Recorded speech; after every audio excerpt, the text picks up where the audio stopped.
Just tell us a name. Kirsten. And you have 2 children? Yes. Right, we're going to go right back to when you were pregnant. Right. You and your husband. Did you think, what were your thoughts on vaccines? I was completely mainstream. I didn't have any thoughts on vaccines. I just thought, oh well, I'll just do whatever they advise us to do. So what was your profession? I worked in HR for an oil company. So did you have a degree? Yeah, I had a degree, I had a master's.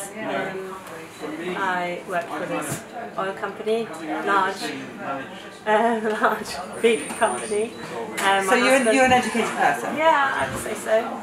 And when you were planning to have your children, did you spend lots of time looking for the right blankets and cots? And did you research into making sure you were into healthy alternative things? I believed in healthy stuff, but I wasn't super alternative. You know, I was of the opinion if I breastfed and it worked, fantastic. If I breastfed and it didn't work, that was fine. I wasn't a home birther. I went and had my children in hospital. I was certainly not gluten and dairy free. You know, I was healthy but mainstream. We'd go out and drink and we'd just do the normal stuff. We'd go to Costa's on a Saturday morning and drink coffee and have croissants, and you know, that's what we did. And so your thoughts on doctors were what? So if the doctor said your baby needs this, did you question it or just go with it? I'm the kind of person who will always question, but I remember, you know, when my son was about 1 and he kept on having recurring ear infections, and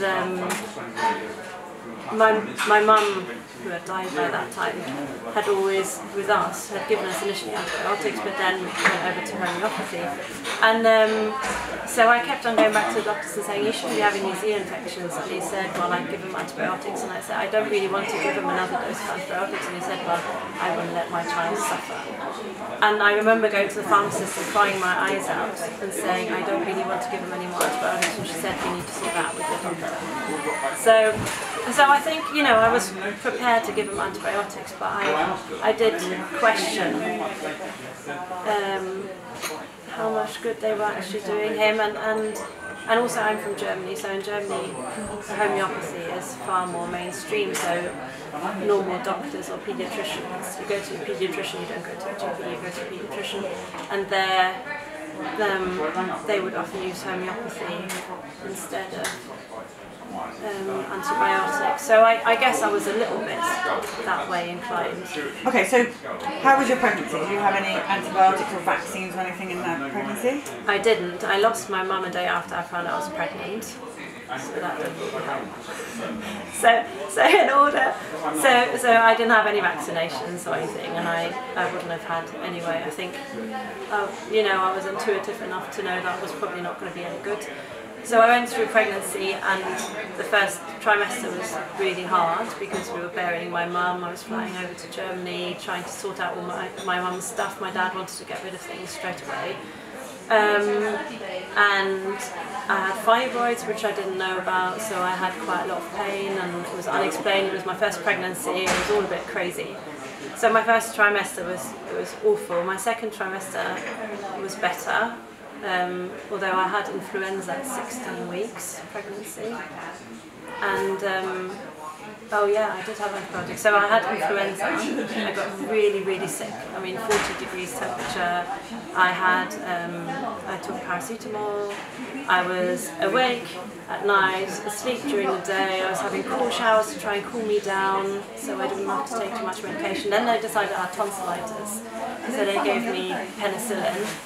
I had a massive reaction to penicillin, bright red face, rashes all over my body. Then following, so it took me, I don't know, 2 weeks or something to get over that. It was awful. And then I went to my GP and I said, look, will this have harmed my baby? And she said to me, I don't really know. So she was looking for a heartbeat, couldn't find a heartbeat, so then I went to a private hospital.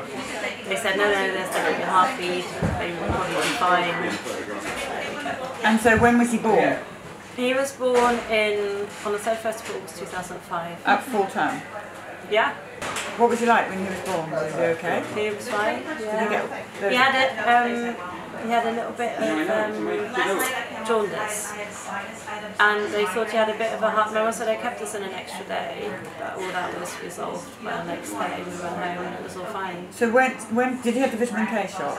A vaccine? No, he didn't. I gave it orally. He had the oral one. Yeah. And so when did he have his first vaccine?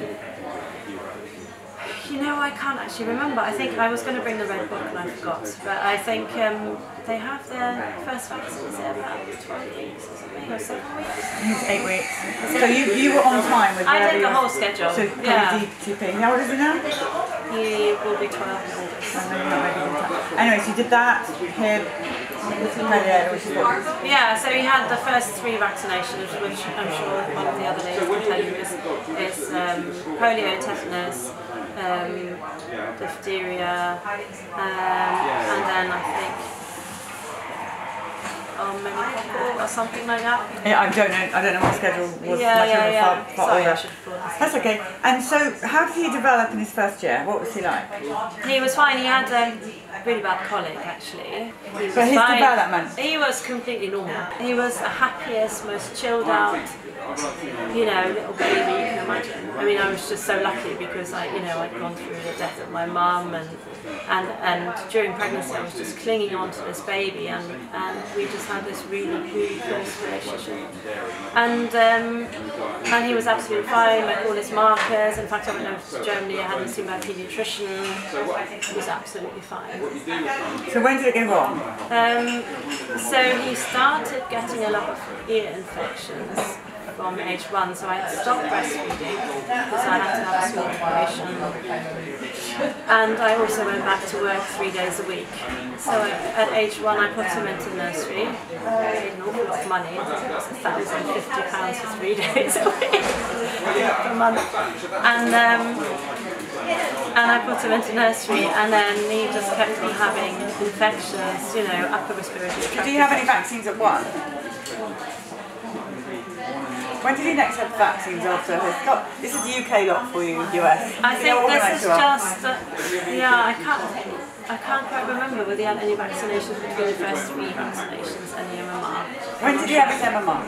When he was 23 months. I have to say though, Polly, when Max was 7 months old, his weight dropped from the 50th percentile to the 2nd percentile. And we went to see the GP, who eventually referred us to a well-known hospital in London. And the paediatrician saw us there, and he said, "Oh, you're both tall and skinny, and he's lively and awake and all that." So he said, "I think that's just the way he is." And that was, I think, our the first blunder, because I think what should have happened at that point is he should have been tested for food intolerances, because my husband is intolerant to dairy and gluten. But they kept on saying, you need to give him more cream, you need to give him more butter, you need to give him more cheese to fatten him up. He's 7 months old. He's 7 months old. So I did that, and I'm sure that didn't exactly help, especially since my husband's got a dairy intolerance. There we go. Alright, so you didn't get the MMR until quite late. 23 months. Now, because he was constantly sick from the age of 1, and in those days it was 18 months. You were meant to give it 18 months, not at 12 months. I delayed because he had one upper respiratory tract infection after another, and we went probably through 6 months where we had antibiotics every single month. And by the end of these 6 months, he had tonsillitis, and they gave him stronger antibiotics because they said the previous ones probably haven't done their job. So that all happened, and then he started to be in quite a lot of pain, and I thought it was teething. Are we after the MMR now? No, before. This is before. So this is all yeah. So he's on back-to-back antibiotics, basically. Yeah, basically. And then he was displaying behaviours of pain, and he was chewing a lot, and I thought, yeah, that must be teeth. So my local GP said, just give him as much ibuprofen as you like, because really they're really careful on these bottles. Are you talking Calpol? No, ibuprofen. Nurofen. They said just give him as much as you like, because really it doesn't really matter, they're just cautious on the bottles, but if he's in pain, just keep on giving him that. And it helped, because it would, because if you suffer from inflammation, it's an anti-inflammatory, it would help, right? So I gave him that. Then he got chicken pox. In fact, it was right at the end of May he got chicken pox. And he had a really bad case of chicken pox. It was absolutely everywhere. I was still before the MMR. In his nose, in his ears, between his toes, on his willy, just absolutely everywhere. Really bad case of chicken pox. And then after that he was so well. He was amazing. You know, I thought, okay, if I'm ever going to vaccinate my child, I'm going to do it now. Because he's really well. Little did I know that you shouldn't really vaccinate, especially not with the MMR within 6 months of chickenpox. I did it within 6 weeks. Just had the MMR that day? I gave him the MMR, and within 2 weeks all his speech went, his eye contact went, and previously, you know, when my husband came through the door at night from work, he'd be running to the door and be going dad, dad, dad, dad, dad, and really excited, put up his arms and stuff. By that point, my husband was coming home from work and Max couldn't even see him. He was not looking at him, he was not responding to him, absolutely nothing. And he started screaming, high-pitched screams.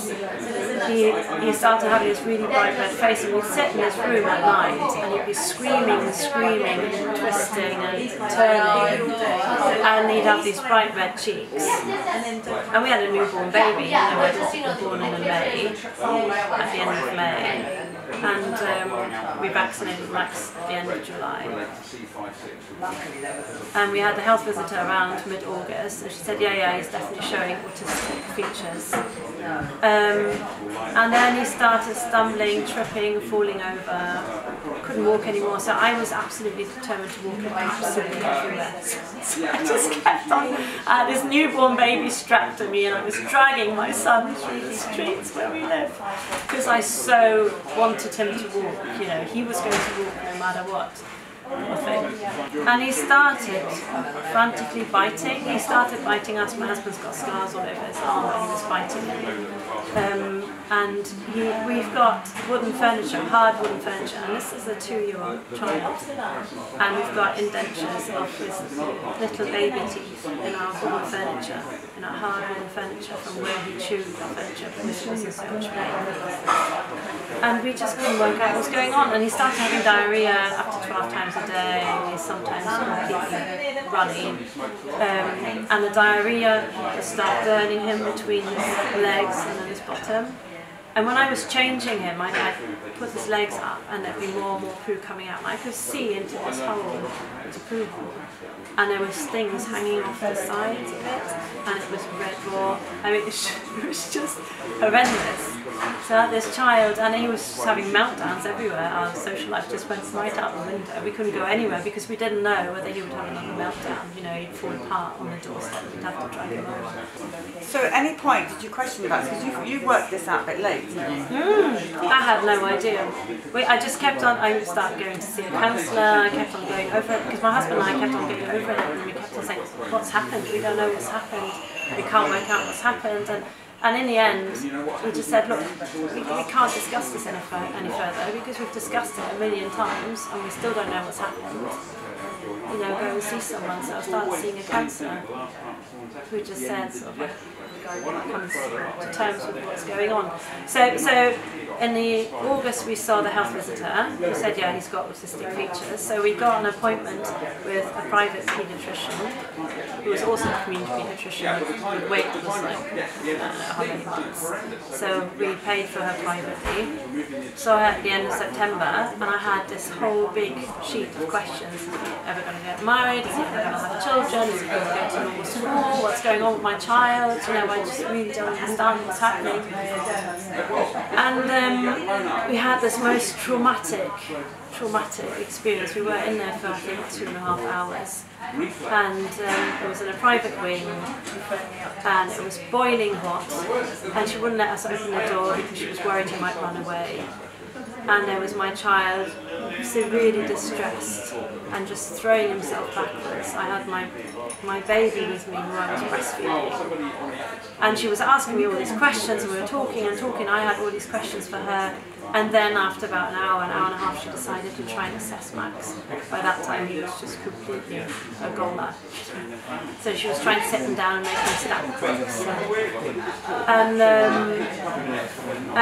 it was just the most horrendous experience. We drove back up to our house and parked our car, and we were just completely traumatized. It was such a terrible, terrible experience. Awful. It was just the most horrendous experience. And she just said, I don't know, I'd get him assessed by a speech and language therapist and occupational therapist. We then privately arranged to see these people as soon as possible so we could fix Max, right? That was the plan, we were just going to fix him. And we saw the speech and language therapist, and she came, and all she did was like, play with noisy toys in front of her. I said, what are you doing? We know he likes noisy toys. What are you doing? How's the speech and language therapy? Where's his speech? Where's his language? Where's it gone? And she just said, yeah, just let me get on with the assessment. So she got on with the assessment. Really unhelpful. Then we met a father at the playground, and he said to me, yeah, I think the child's autistic. And I said, I don't think so, he's just got some issues, you know. And he said, no, I think he's autistic. He said, look at my son, he's autistic. And this child was running around looking at us, talking. I was like, wow, is that autism? Because the only autism I knew was Rain Man, right? And I know now, obviously, it wasn't even autism that guy had. So anyway, I was like, oh, that's really interesting. And he told us how he was doing ABA and how he had his nutritionist and he was on a special diet, blah, blah, blah. So I was like, oh, that's really interesting. Can I have your number? I took his number thinking, I'm never going to call this guy, my child's not autistic, blah, blah, blah. And I normally always lose numbers, but I didn't lose that number. I just put it in my diary, kept it. Anyway, in the meantime, we had an occupational therapy assessment, and the lady was actually quite helpful. You know, she was telling us about sensory integration and how we can make him more comfortable and roll him up in a yoga mat and all that kind of stuff. And we felt it was quite a good session, and then her report came through the door, and it was just before Christmas. And basically at the bottom of the report it said that the parents had to come to terms with their son's condition and the fact that he would probably be disabled for the rest of his life. And we were like, seriously? And we were like, what possible diagnosis can that be? You know, this time last year we had a healthy boy who was the first of all his group in his NCT group, his parent pregnancy group. He was the first to play on his little play gym on the floor. He wasn't an early walker, he walked at 18 months, but that was because he was quite tall and stuff. And we were like, how can there be a clear diagnosis? So we went to Germany and saw a paediatrician there, and he said, look, this is not autism. Autism is a behavioural diagnosis, and he said, I've got a girl on my books who's clearly got behaviours that are autistic. He said, his muscle tone is all wrong, his movements are all wrong, his babble is all wrong. He said, this is an acute metabolic disorder and you need to go to hospital straight away.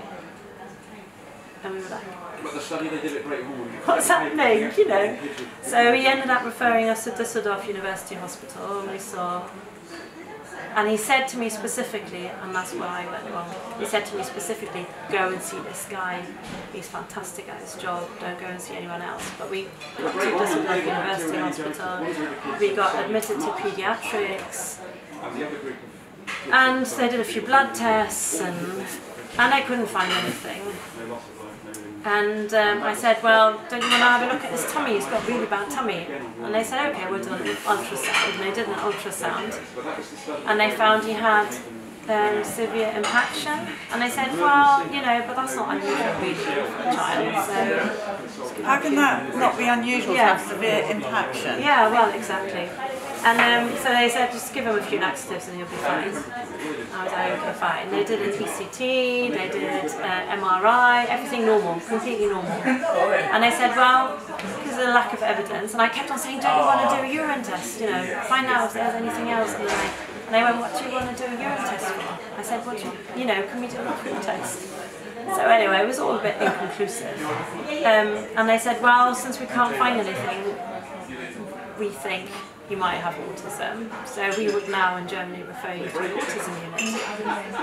And I went, okay, fine. So we went back to the UK, saw this paediatrician again, and we said we want a diagnosis of autism. And she was like, well, you know, don't you want to come back in 6 months' time? And at the time, the diagnosis for autism was problems with social interaction, social communication and social imagination. And I said, look, he can't play anymore. He's just walking around with noisy toys. He's just biting things. You know, so clearly he hasn't got the social imagination. I said, he's not talking, so he's not, no social interaction or communication. I said, he's clearly autistic. It's a triad of impairment, give me the diagnosis. And she went, oh, yeah, okay, fine, autism. And she gave me a few flyers and leaflets and said, there you go, off you go. So I called up this father and I said, look, we've got a diagnosis of autism. We'd like to see you. So they showed us a bit of their ABA program and they gave us their number for their nutritionist. We went up to North Wales, saw the nutritionist in North Wales with 2 kids in tow. And on the way there we were saying, we're not going to put our child on a crazy diet, no way, you know, cutting out dairy and gluten, that's a little bit crazy.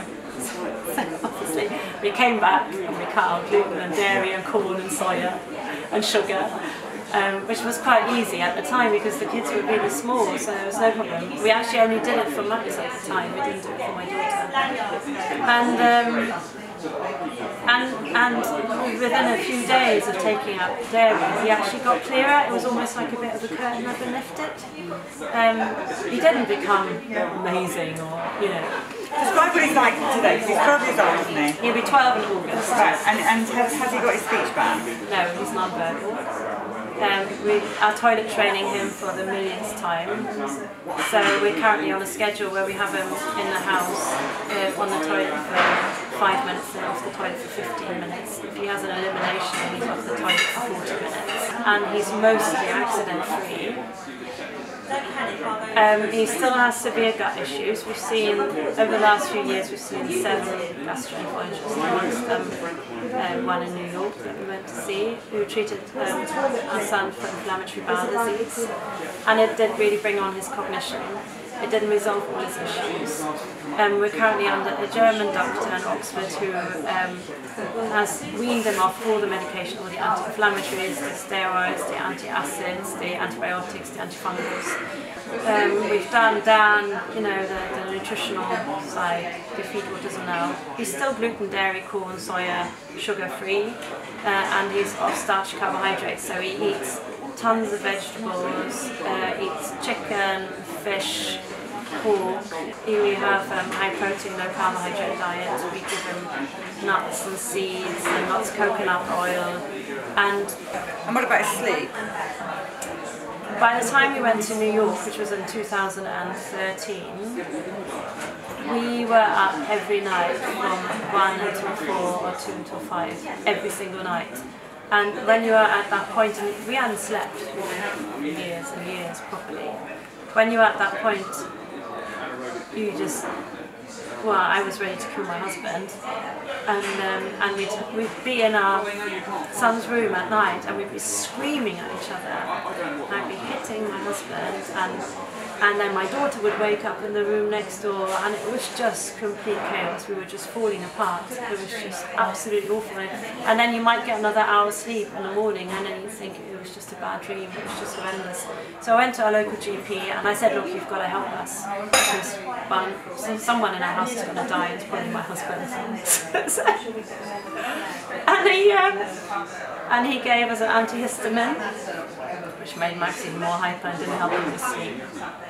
And so by the time we'd gone to see a gastroenterologist, also a very renowned hospital in London, who we did an endoscopy, colonoscopy, couldn't find anything, said, you know, we're just going to use laxatives. Wait, which one did you go and see? Dr. Fell.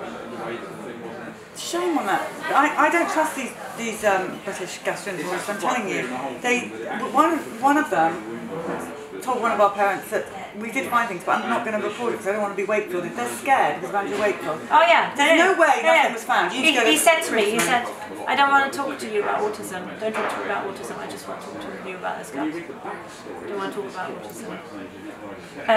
But we've seen 6 now in the UK. Gastroenterologists, and there's not a single one who seems to be able to sort out this problem. No, they're all a bunch of wussies, I'm telling you. It's all really, really strange. So, so anyway, we ended up in New York because we were so desperate. Our son had lost so much weight. He looked like and I was talking to German, he looked like he'd escaped a concentration camp, right? His shoulder blades were sticking out. You could see his ribs at the front, see his ribs at the back, and then he had that pot belly, you know, like the children in Ethiopia in the 80s. And we weren't sleeping, and it was just breaking us all apart. So we got on a plane to New York. My godfather paid for us to go, and we saw Dr. Kirsten in the States.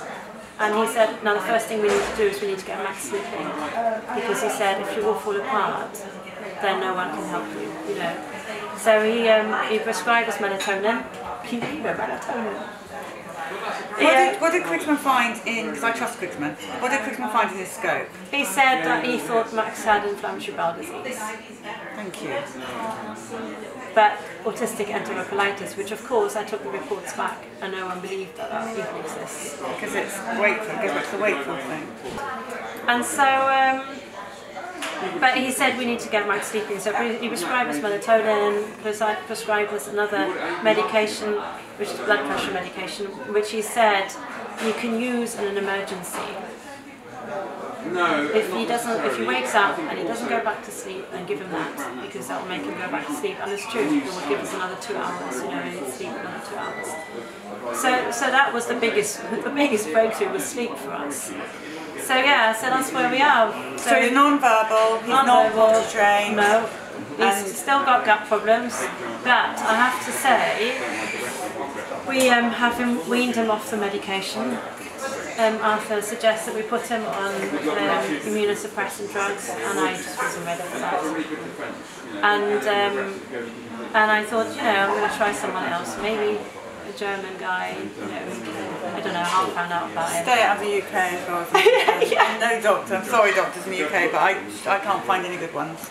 Yeah, so he's a German doctor at Oxford University Hospital. So I went to see him, and he's super mainstream, which is so funny. And he said, yeah, I can't, you know, I think he had a conversation with Arthur on the phone actually, so at least he did that, you know, I've got to, and he's, you know, he's really inquisitive, and he accepts what I tell him, although he might not believe it, but he listens to me. He looked at the results and he said, look, I can't see any inflammatory bowel disease. And he said, I'd like to wean him off the medication.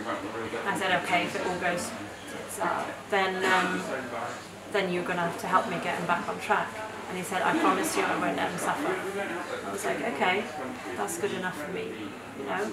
So I said, I'm prepared to work with you if you promise me you're not going to let me down and you're not going to let Max suffer. So we weaned them off the anti-inflammatories, off the steroids, off the antibiotics and antifungals and antacids over time.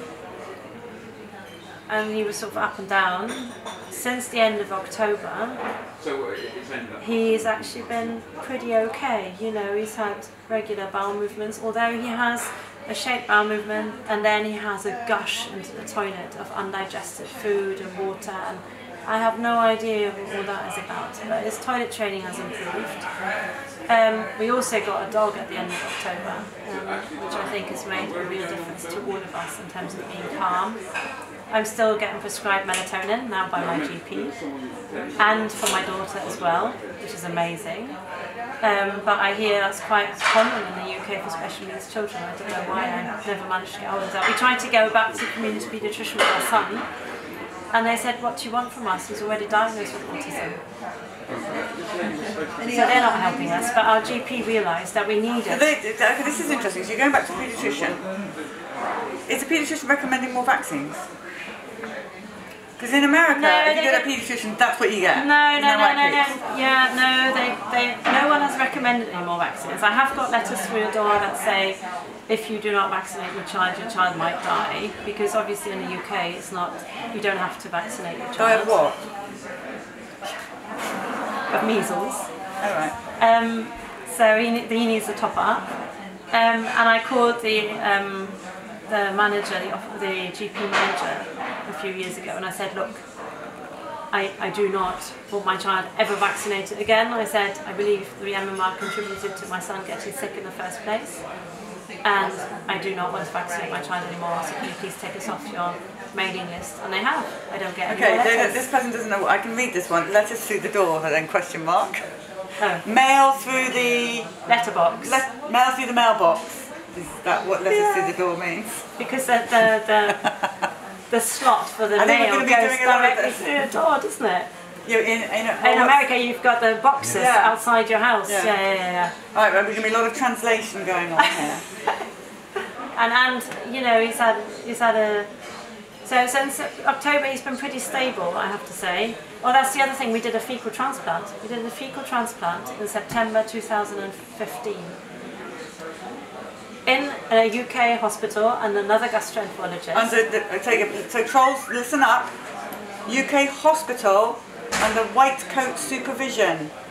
Let's carry on. He was the assistant head of department, and I went to him to see him, and I explained what Max's issues were, and and he said, look, I'll do an endoscopy, colonoscopy, and make up my own mind. And I'd been to a Treating Autism conference. Now, treating autism, to explain to the people who don't know treating autism, I think is equivalent to autism is medical in the US. There are sort of biomedical group, really, aren't they? And it's changed in some way. So I'd heard about fecal transplants. There was a speaker there who talked about fecal transplant. I then contacted her in Canada. She then referred me to a doctor in Seattle who'd been doing fecal transplants in children with inflammatory bowel disease. And he gave me his protocol. So I took this protocol to this gastroenterologist in a London hospital, and I said, look, this is the protocol. And he said, okay, I'm happy to go ahead with it. We'll see whether it makes any difference. So there was me in the little nurse's room mixing up my poo with some saline and getting it all prepared, because he said, you're going to have to do this. And then they, when they did the endoscopy, they inserted a nasal gastric tube and gave him a fecal transplant into the small intestine. And that was the first fecal transplant in the UK for a child with autism. And the first fecal transplant at that hospital ever. And for the first 2 weeks he was amazing. He was really calm. He'd lie on the sofa with his hands behind his head, super chilled. He started sleeping, and he was really looking at us. And then I completely missed the point at which he got constipated, because I so wanted it to work. I really wanted it to work, so I missed it. And then he got really badly constipated. So the fecal transplant was in September. October we ended up in A&E because he was severely self-harming. He was biting himself, scratching himself, pulling his hair, you know, he looked like a Dalmatian. He had bruises all over him. And I felt I had to go to hospital because I didn't want anyone thinking it was me. So I went to hospital. And they were like, well, what do you think is wrong with him? And I said, well, I think he's constipated. You need to give him an enema. They gave him an enema and he got better. And so the self-harming disappeared. Same happened again in November. Biting, scratching, pulling hair out, bumping into things, throwing himself on the floor. From 7 o'clock in the morning or 6 o'clock, even earlier in the morning, until 10 o'clock at night. He was just beside himself. He didn't know what to do anymore. And then the last episode was in December of 2015, and it lasted a whole week. And I just didn't know what to do anymore. I was just And at that point, I just, what the gastroenterologist had done in this hospital is he had prescribed me, on recommendation from Dr. Kriegsman, he prescribed me some Neocate, which is food replacement shakes. So I just took him off all food and just had him on the shakes, 5 shakes a day, 5 to 6 shakes a day. And that stopped the self-harming. And then I called Dr. Kirsten and I said, look, I need to put him back on medication, and within a week it was resolved and he's never self-harmed since. And I went back to the gastroenterologist at the hospital and I said, look, there's clearly an issue with his gut. He said to me, I think it's just another phase of his autism. And I said, so how come he's still, he doesn't self-harm when he's got clear out? And how come he's never done it before and how come he's never done it after? I don't know, this is what it is, nothing to do with his gut. He said, I can't find anything wrong with his gut. This is a really important story, and Periscope will absolutely love it. Interesting, all of social media shuts down and she started talking about the fecal transplant with the first child to the fecal transplant, and the social media just, that's not a coincidence, Brian.